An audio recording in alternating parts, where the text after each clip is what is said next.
Storytelling Cafe, and tonight is Friday night. So, in theory, and probably in actuality, we have a night of stories aimed specifically at children. So, Shane Ibbs is going through his 30th childhood there. I love going back to my childhood. Absolutely. Colin Urwin is experimenting tonight. He tells me he's never done children's stories. It's not his area. So I thought, what we have to do, what we do at the World Storytelling Cafe, is put people out of their comfort zone. Absolutely. So, because they always rise to it or step up to the plate or whatever the expression is. So, without further ado, and right now and immediately, can we please put our hands together and welcome with a phenomenal round of applause, Mr. Colin Urwin. Thank you so much. There are some big kids here tonight, I can see. And no little kids, no Louis. They will be here. They will be here. Don't worry. Okay. Don't worry. They will come. You will start and they will come. Okay. Well, I hardly need to introduce myself to anybody that's here. You all know where I come from, up in the northeast corner of Ireland. But for those of you who don't know, my big, apart from telling stories and apart from telling stories to children, my big love in life is wildlife and animals and birds and stuff. So a lot of my stories and things tend to feature animals and birds and things. And one of the things I was thinking about when I was thinking back at what I was going to tell, I wouldn't say I don't tell stories to children. I do a lot all the time, but kind of here, there, and everywhere. It's not my field of expertise, shall we say. But what I was thinking about was some of the things that I used to tell and teach to my kids when they were small, and things that I enjoyed when I was small and that were taught to me. And one thing came to mind, and it kind of ticks all the boxes for me, and it's a lovely little poem. And when I was thinking about it, I had to look it up again. And for the first time in nearly 40 years, I discovered who it was written by. It was always in the books that I had, it was always anonymous. But I discovered that it was written by a man called Christopher Isherwood, who I'd never heard of in my entire life, but I will look more into him. And it's called The Common Cormorant. I'm sure you all know it. The common cormorant, or shag, lays eggs inside a paper bag. The reason, you may see, no doubt, is to keep the lightning out. But what these unobservant birds have never noticed is that herds of wandering bears may come with buns and steal the bags to hold the crumbs. And I just love that little poem. And I used to teach it to my children, who all still remember it to this day, even though it was a very, very long time ago.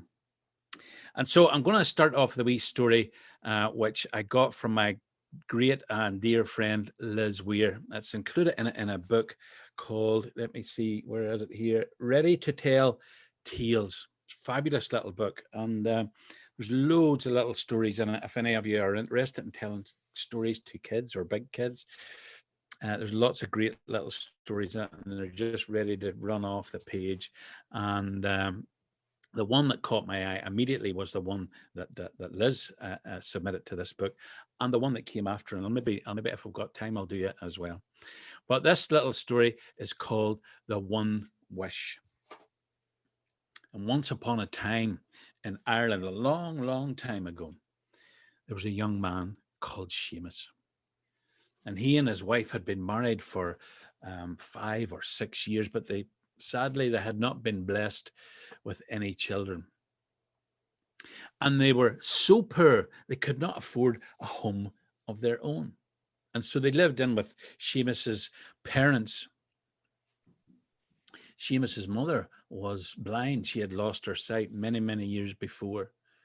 And tiny little piece of land that his father owned barely was enough to grow the potatoes and a few vegetables that they needed to survive.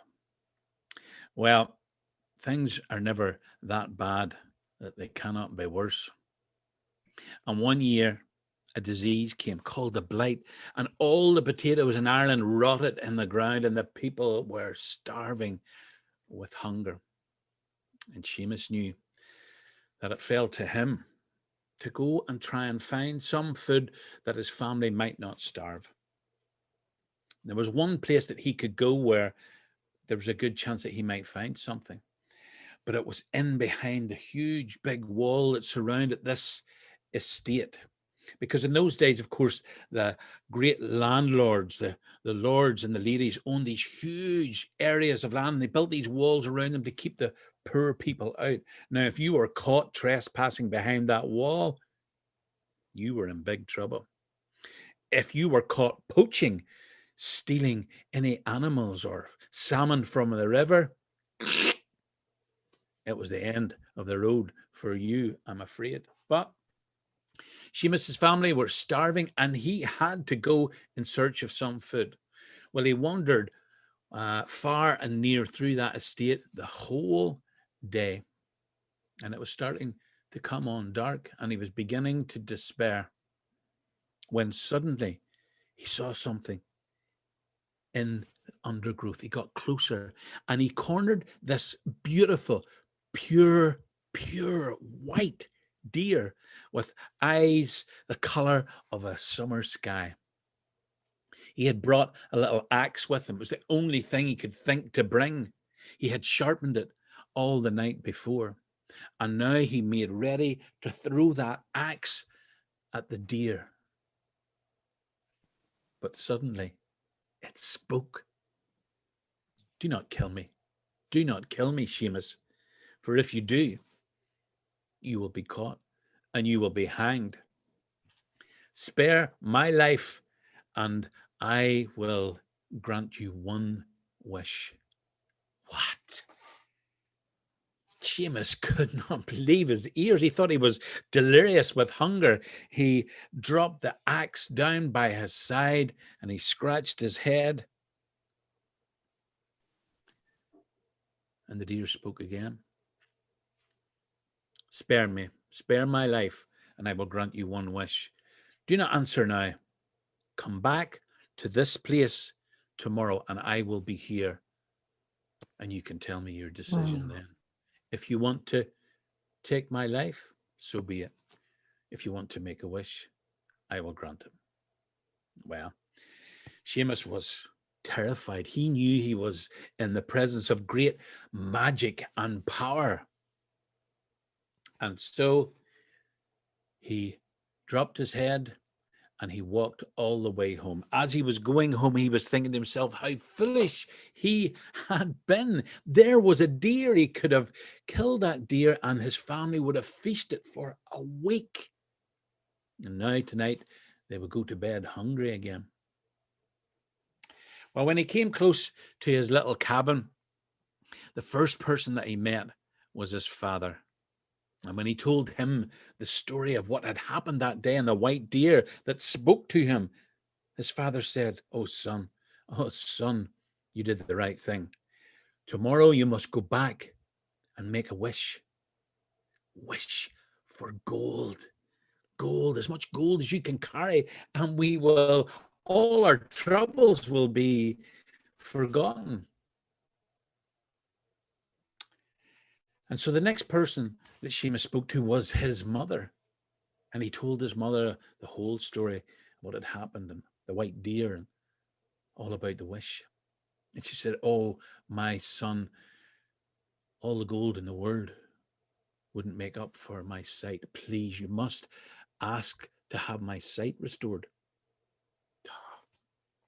And so the next person that he spoke to was his wife. And his wife said, oh, Seamus, please, we have been praying for a child for 5 years. You must ask the deer to grant us a child. And so Seamus went to bed that night and his head was swirling round and round and round. Do you think that he slept well? No, He didn't sleep well. He didn't sleep at all, in fact. He got up at skreik of dawn, as we say here, first light, and he went back out, climbed over the wall, and he went out into the woods. And sure enough, he found the white deer at the exact same spot that he had found it the day before. Well, said the deer, what is it to be? Will you take my life, or will you ask for one wish, which I shall grant? Well, Seamus said, I will ask for a wish. So be it, said the deer. And Seamus said, I wish that my mother could see my wife rocking our baby in a golden cradle. And that's what happened. Seamus was granted his wish. Some say they went to America. Some say they went to England. Some say they bought a huge estate of their own. But all I know is that Seamus and his family lived happily ever after without a care in the world for the rest of their days.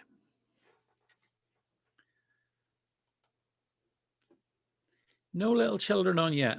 My word. Well, there will be actually watching us. Okay. They just haven't joined us in the room, but they will be watching, or they'll be catching up. I expect, because it's Good Friday, they're probably all having a special tea or something. I would think so. And they were undoubtedly, there's always a lot watching us without coming into the room and on Facebook and everything. So you have while you might have some big children in your live audience, there will be some smaller children scattered around the world listening to you at this very moment. And they might even join us through the course of things, but it's Good Friday, so, and it's sunny. They might be out playing, and they'll catch you on catch up. But wherever you are, we'll see you next week in the room. I was thinking about a outside broadcast. It was so nice. But anyway, for all those children who are listening, I'm going to tell you something that I was taught. I can't remember what age I was, but it was a very, very long time ago. And I would say probably almost every child in Ireland, certainly when I was young, was taught this song. And people know it the world over, because once we get taught this, we never forget it. And whenever we go, we always sing this song. You'll all know it, I am sure. It's called the Rattlin Bog. And I'm going to try and remember it all now, because there's a lot to this song. All right, you ready? Oh, row the Rattlin Bog, the bog down in the valley, oh, row the Rattlin Bog, the bog down in the valley, oh. Well, in that bog there was a hole, a fine hole, a rattling hole, and the hole in the bog down in the valley, oh. Oh, row the Rattlin Bog, the bog down in the valley, oh. Oh, row the Rattlin Bog, the bog down in the valley, oh. Well, in that hole there was a tree, a fine tree, a rattling tree, and the tree in the hole down in the valley, oh. Oh, row the Rattlin Bog, the bog down in the valley, oh. Oh, row the Rattlin Bog, the bog down in the valley, oh. And on that tree there was a branch, fine branch, a rattling branch, and the branch in the tree, and the tree in the hole, and the hole in the bog down in the valley, oh. Oh, row the Rattlin Bog, the bog down in the valley, oh. Oh, row the Rattlin Bog, the bog down in the valley, oh. Hope you're following along.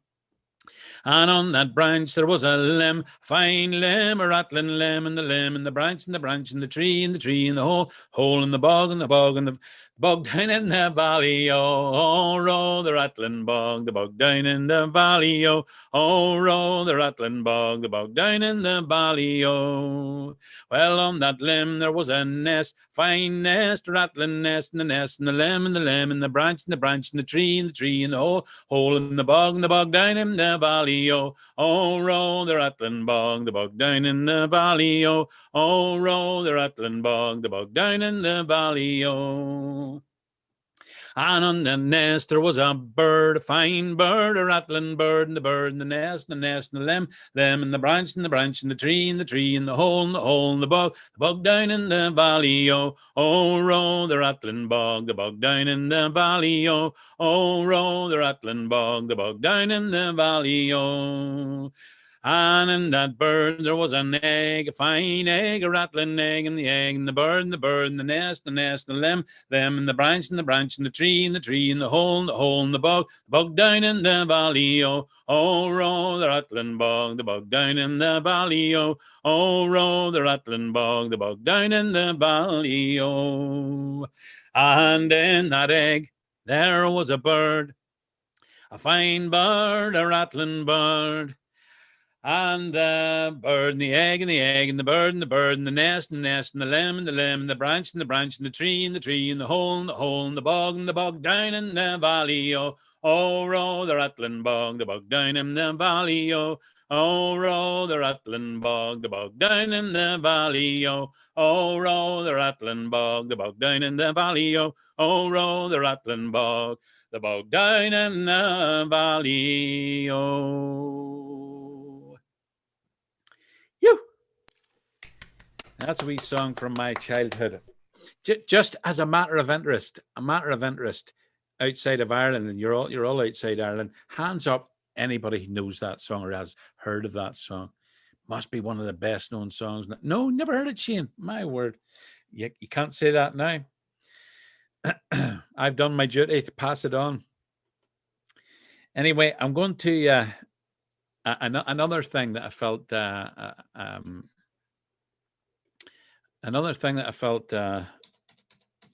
should do because I just loved it, and it was just one of those things that you learn when you're at school, and I just have always remembered it for some reason. I can't remember what I had for my tea yesterday, but I can remember these things that I learned when I was at school. And as I said at the start, I love all kinds of animals and wildlife and so on. And one of my favorite things is birds of prey. And I used to keep lots and lots of birds of prey. I still have some. And I even had some birds that were in the Harry Potter movies. True story. Yeah. I had a few owls. The people who made those movies came over to my tiny little house in my little village here in Ireland. I don't know how they found me, but they did. And they took some owls away with them, and they made these wonderful Harry Potter movies. And when they were finished, I went over to London and I got my owls back, and I carried on with my work, telling stories and taking my owls and so on to schools and to fairs and festivals all over Ireland. And no one had ever asked for my autograph before. And this, at the end of this whole story about owls, and I was showing the children the birds and flying them for them, this little girl, and she must have been about, I don't know, maybe 6, something like that. And she came up at the end of the show as I was putting everything away, and she said, "Excuse me, could I have an autograph, please?" And I said, "Of course you can." We got a piece of paper and a pen. She had brought it with her, and I inscribed my name on the piece of paper. Much to her dismay, her lip began to tremble, and she was not at all happy. And I couldn't understand what I had done wrong. And so I asked her, and she said, "I didn't mean you, I meant Hedwig." And so I didn't get really to sign an autograph after all, and we weren't able to get the owl actually to sign an autograph either. So you may have guessed what the poem that I'm going to tell you, what my favorite one. It's called The Owl and the Pussycat. The owl and the pussycat went to sea in a beautiful pea green boat. They took some honey and plenty of money wrapped up in a £5 note. And the owl looked up to the stars above, and he sang to a small guitar, "Oh, lovely pussy, oh, pussy, my love, what a beautiful pussy you are, you are, you are. What a beautiful pussy you are." Pussy said to the owl, "You elegant fowl, how charmingly sweet you sing. Oh, let us be married. Too long we have tarried, but what shall we do for a ring?" So they sailed away for a year and a day to the land where the bong tree grows. And there in a wood, a piggywig stood with a ring at the end of his nose, his nose, his nose, with a ring at the end of his nose. Dear pig, are you willing to sell for 1 shilling that ring? Said the piggy, I will. So they took it away and were married next day by a turkey who lives on the hill. And they dined on mince and slices of quince, which they ate with a runcible spoon. And hand in hand on the edge of the sand, they danced by the light of the moon. The moon. They danced by the light of the moon. Thank you. Love that poem. Now I'm gonna do something. I probably should have asked, was this possible before, but I'm hoping that it is. So if you just bear with me for a second, I'll be back. I'm going to put the camera off and I'll be back in 30 seconds.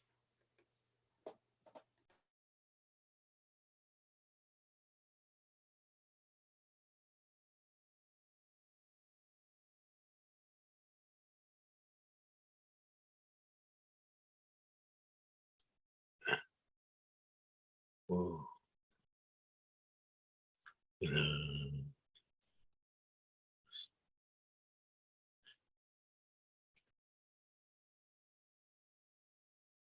Runcible spoon. I should have left the microphone on there. You would have heard some very strange noises. I thought I would bring this little fellow along. Ow! This is Fluffy. Not a very imaginative name for an owl, but when he came, he was just a tiny little ball of fluff. And my grandchildren thought that Fluffy was just the best name that he could possibly have. And I'm sure people who you're all over the other side of the water, you'll all know what this bird is here. It's a tawny owl. We don't actually have them wild in Ireland. Whoa. What's wrong?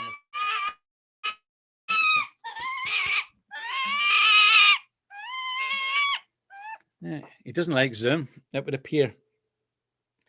We don't have them in Ireland here, but this one was given to me by a friend who breeds them in captivity. And so I take them into the schools and tell them stories about owls. And this is one of the stories, my favorite story that I tell the kids when we're talking about owls. And it's called Why the Owl is a Night Bird. You see, long ago, before your time and mine, all the birds in the world got together and they were having a big discussion about who should be the king of the birds. And of course, there was lots of arguing because the nightingale said, I should be king because I am the best singer. The kingfisher said, no, I should be king. I have the most beautiful feathers. Don't be foolish, said the raven. I am the cleverest of all birds. I should be king.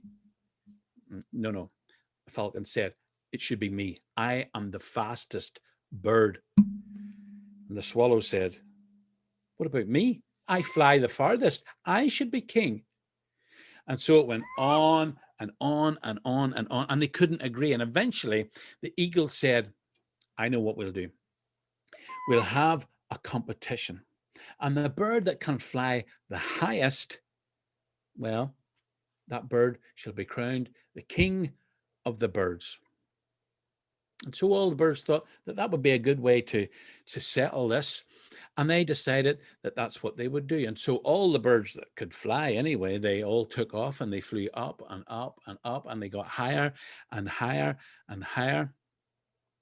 And which bird do you think got the highest? It wasn't the owl. Of course it wasn't. It was, of course, the eagle, the one who had came up with the idea of this competition in the first place. He flew up higher than any of the other birds. And then he flew a little higher. He flew higher than the highest mountains. And then he flew higher than the highest clouds. And when he got as high as he couldn't go any further. He shouted down, a little out of breath, to be honest, "I think that I win because I have flown higher than any other bird." And just at that moment, a tiny little wren, no bigger than a mouse, that had been hiding in the eagle's feathers, jumped up, and with a little whir of its wings, it cried, "I should be king because I have got higher than any other bird." Well, when he came back down and landed on the eagle's back, the eagle flew straight down to earth. He was absolutely furious. All the birds were furious because no one likes a cheat, do they? Well, they decided that the little wren would have to be punished for his cheating, but they couldn't decide what punishment to give him. And so they decided to stick him down a mouse hole until they would all go away and have a discussion about this. And so they stuck him in the mouse hole and they said to the owl, "You keep guard. Make sure he doesn't come out until we all come back.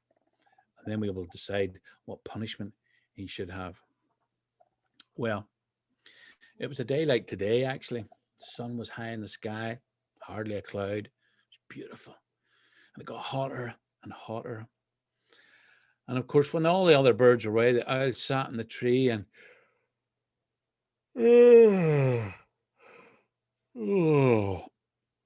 he got sleepier and sleepier as the day got warmer and warmer, and he began to yawn, and eventually he drifted off to sleep. He began to snore. And when the little wren heard the snoring, he sneaked out of the mouse hole and he scurried away through the undergrowth. Well, when all the birds came back and saw what had happened, that the owl had fallen asleep, that the wren had been allowed to escape, do you think that they were pleased? No, they were not pleased. They were very, very angry. And since that time, the little wren has scurried through the undergrowth, trying to hide from all the other birds. And for falling asleep at his post, the owl was punished. And from then on to this very day, he sleeps all through the day and only comes out at night. And that's the story of why owls are night birds. Thank you. Now, I think I'm going to put Fluffy back over onto his little perch, and then I'll tell you, what will we tell you? I'm going to tell you another wee story then. All right? Bear with me.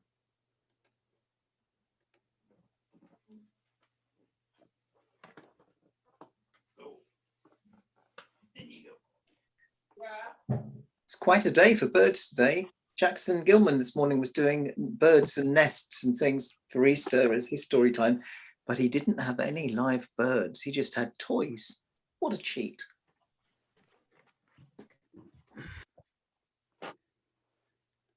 Now, where were we? Okay. I'm going to, I love telling Finn McCool stories, and normally when I'm telling to big kids, they're the big, serious, heavy-duty Finn McCool stories. But I love this one. And whenever I get a chance to tell it to Finn stories to kids, this is the one that I tell. There's a very famous person who comes from Ireland, and his name is Finn McCool. And he was a giant of a man. Some say he was a real giant. Some say he was 27 foot tall. I'm 6 foot tall. Finn McCool was 5 times higher than I am, nearly. But even though he was 27 foot tall and a really big, strong giant, he wasn't the biggest giant in the world. There were bigger. And there was a giant over in Scotland. His name was called Benandonner, and he was even bigger. If Finn McCool was 27 foot high, Benandonner was 37 foot high. Well, Finn McCool being so tall, he could see right across the sea, which isn't very wide between Ireland and Scotland, and he could see Benandonner. And he used to tease Benandonner. He used to shout things over at him. He used to shout things like, "Hey, Benandonner, for goodness sake, go and have a wash. You smell like a goat." Well, goats are pretty smelly sometimes. Billy goats are anyway. They smell like, let me see, they smell like a mixture of rotten fish and cow poo all mixed up together on a warm day.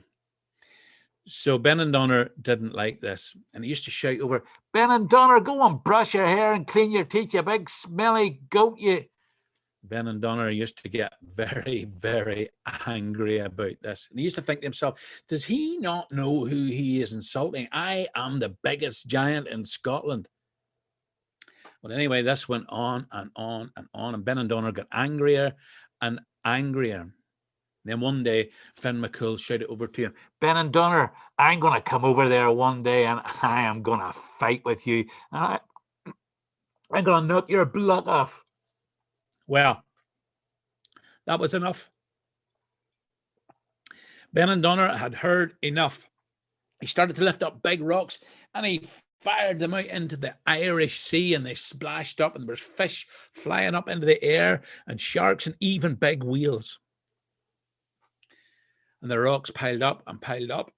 And Finn McCool on his side, he started to get rocks and he started to throw them across as well. Now, the rocks around this part of the world are very special. They're hexagon shaped. They've got 6 sides, straight sides like that. And there's lots of them. And so Finn McCool kept throwing the rocks out from his side, and Benandonner threw the rocks out from his side. And they piled up, and they piled up, and they piled up, until eventually there was a causeway, a road across the sea over which even a giant could walk. Well, when Finn saw this, he started to think to himself, maybe that wasn't such a good idea after all. Because when Benandonner started to come across the sea, Finn could see how big he actually was. And so he ran back home to his wife. She was called Una, and he said, "Oh, I think I have made a big mistake. Do you remember Benandonner? And you know the way I always shout insults across the sea to him?" And his wife said, "Yeah, I've been warning you about that for a while now." And he said, "Well, we've been throwing stones at each other, and this road has formed across the sea, and Benandonner is coming over, and he looks really angry, and he looks really, really big. I don't think I want to fight him. What am I going to do?" Well, Una was tempted to say, "You'll just have to fight him." But she didn't want to see her husband get humiliated. She didn't want to see her husband get a black eye or a broken nose. And so she said, "I tell you what we'll do. Go down to the water and get your boat as quick as you can. Drag it up to the side of the house here." So Finn ran down to the sea and he dragged up his boat. And his wife said, "Now get into the boat." Finn said, "What? Get into the boat." And she tied a bonnet on his head, one of her own bonnets, and she put a blanket over him, and she stuck a dummy in his mouth. And she said, "Now lie there and don't make a sound except gurgling noises as if you're a big baby." And so that's what Finn did. And Benandonner came stomping across this road that stretched across the sea. And he was so big and so heavy, the stones were slipping from under his feet into the sea. And eventually he came over to the coast of Ireland. And he said to Una, Finn McCool's wife, "Is this where the Irish giant Finn McCool lives?" And she said, "It is." "Where is he? Bring him out. I am going to fight him."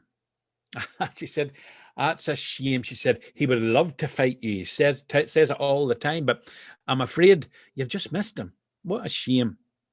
Could you come back tomorrow?" "No," he said, "I'll wait on him." "Oh, well, that's all right." She said, "Sit down there and I'll make you a drop of tea and maybe a bit of soda bread."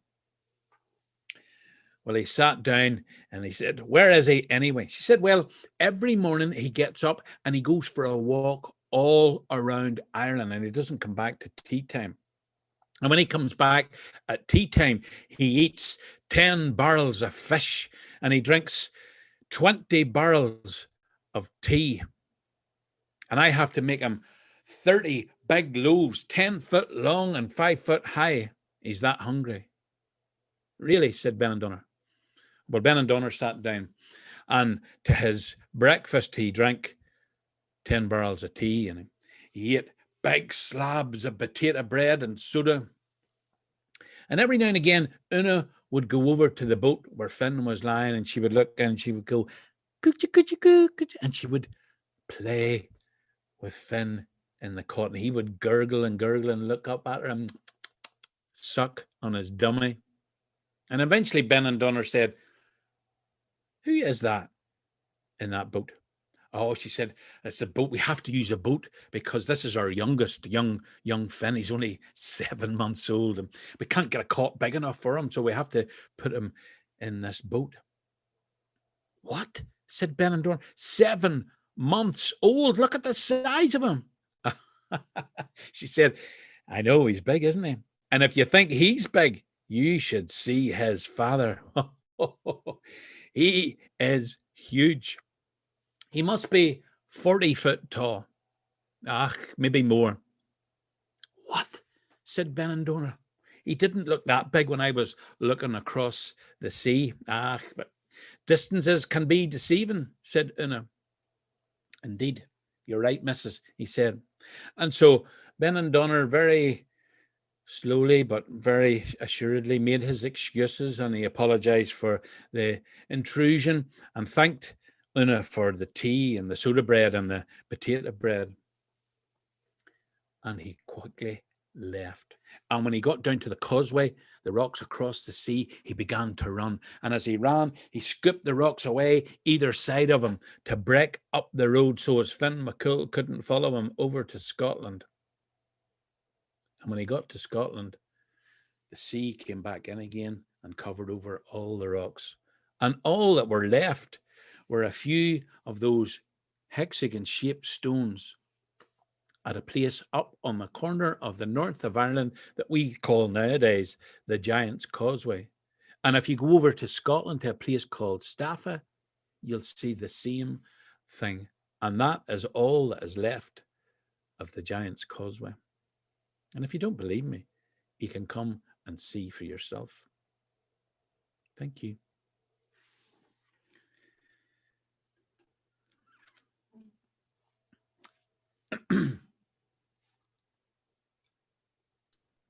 Fantastic. Ah, I'm reading your remarks, Shane.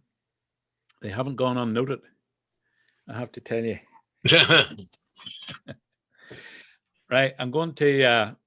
I don't know how much longer you want me to do. If you finish on a song or a poem or something short, that would be about right. I think you know it's been a fantastic night.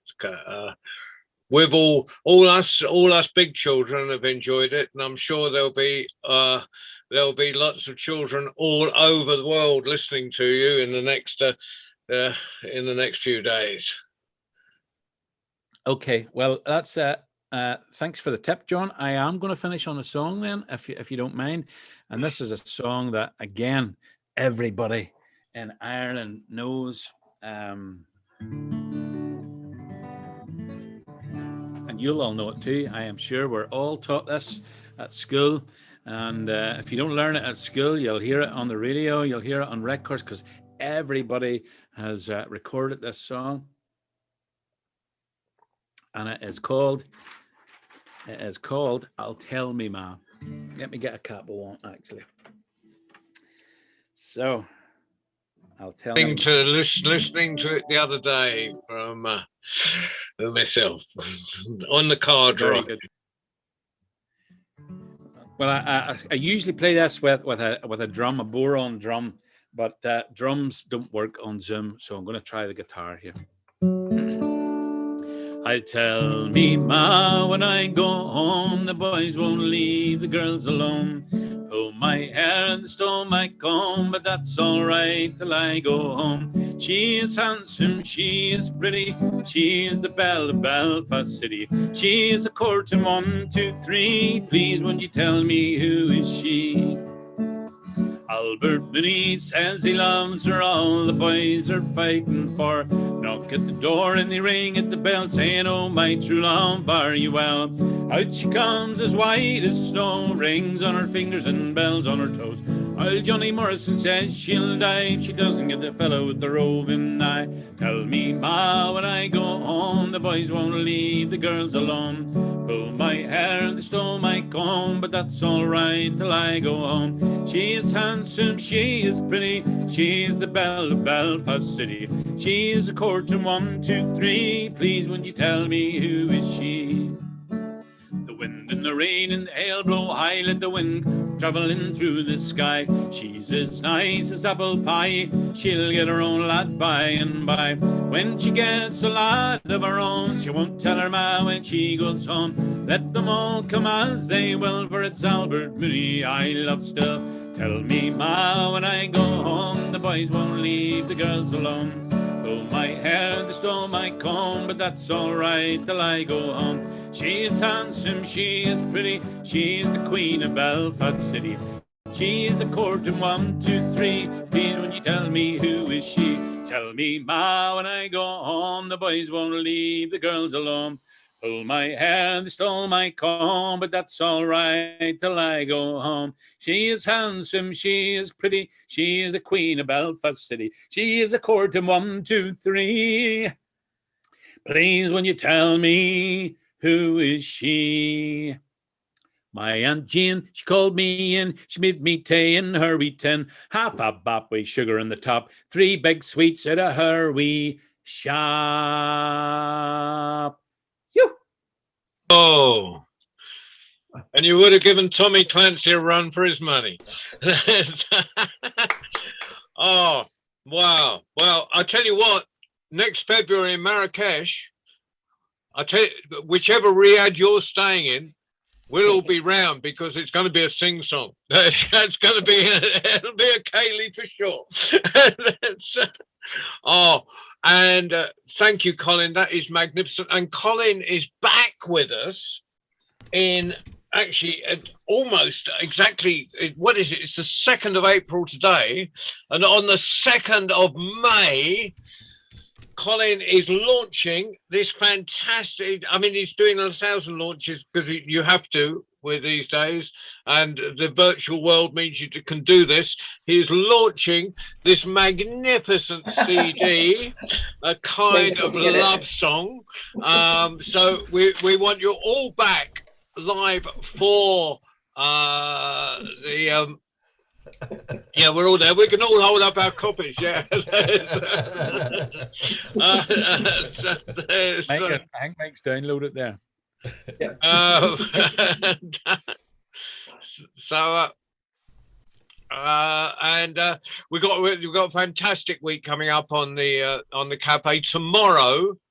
For those of us who are not in the sunshine, or who have so much hay fever that they don't go out in the mornings and go for their walks in the afternoon, we're at 10 o'clock in the morning, UK time, that is, for Manuela sitting there, and is Australian and Asian tellers, which we're looking forward to. Sunday, we're having a day off because I was being kind to Ali. And there's besides, I get shot if someone cooks me an Easter dinner and I'm not there to eat it. And Monday we have Dave Tong joining us for a discussion on his how we take history and develop that into stories. And Claire Gooding's going to be joining him. Hopefully some other people as well. I mean, and anyone who wants to jump in on that discussion, that would be, everyone's welcome, of course. And Dave's harder to shut up than me, but we'll, we'll let them in. Tuesday, 5 o'clock in UK time, is our weekly Young International Tellers, and they've been doing some fantastic stuff. Last week we had a Palestinian girl doing talking to us about. She did a PowerPoint presentation on Palestinian culture and embroidery and so forth, which was fantastic. And then for Friday, our next children's teller or teller for children, it will be Shelley Verma, sitting in Switzerland, in the mountains in Switzerland. She put a picture on Facebook the other day of her sitting next to a lake just to make us all jealous. So it goes on. So the cafe goes on, and it will continue. And later this year, it will open up live. And February, of course, we have our festival. And while all the places have gone for us, for inviting tellers and giving them free rooms because because I had 1,000 people already apply for that, and I just took the first 33. I promised myself a 25 cutoff, and it became 33. But anyone who wants a letter of invitation, just get in touch. Message me with your email address on and your physical address on. I'll send you a letter of invitation. We can offer you nothing more than the pleasure of just sitting around with a million other storytellers in Marrakesh, rocking from Riyadh to Riyadh. But I'll send you an invitation, and then you can go and find your own funding and go. Manuela can go down to her local Italian Arts Council and whatever it is and say, look, I've been invited to this international festival. Phil can go to the Scottish Arts Council and say, I need money. You've ignored me all these years. Just give me money for once in my life to go to an engineer, whatever. And then we can just have this enormous party in February, 12th till the 20th in Marrakesh. See, Bob's, we have many on the list that are there already. They got in quickly. Bob squeezed in under the wire. But we've got people from loads of countries already, and the more the merrier. And Ali's putting us all up in his front room. He said he can put hammocks on the ceiling and squeeze us all in. And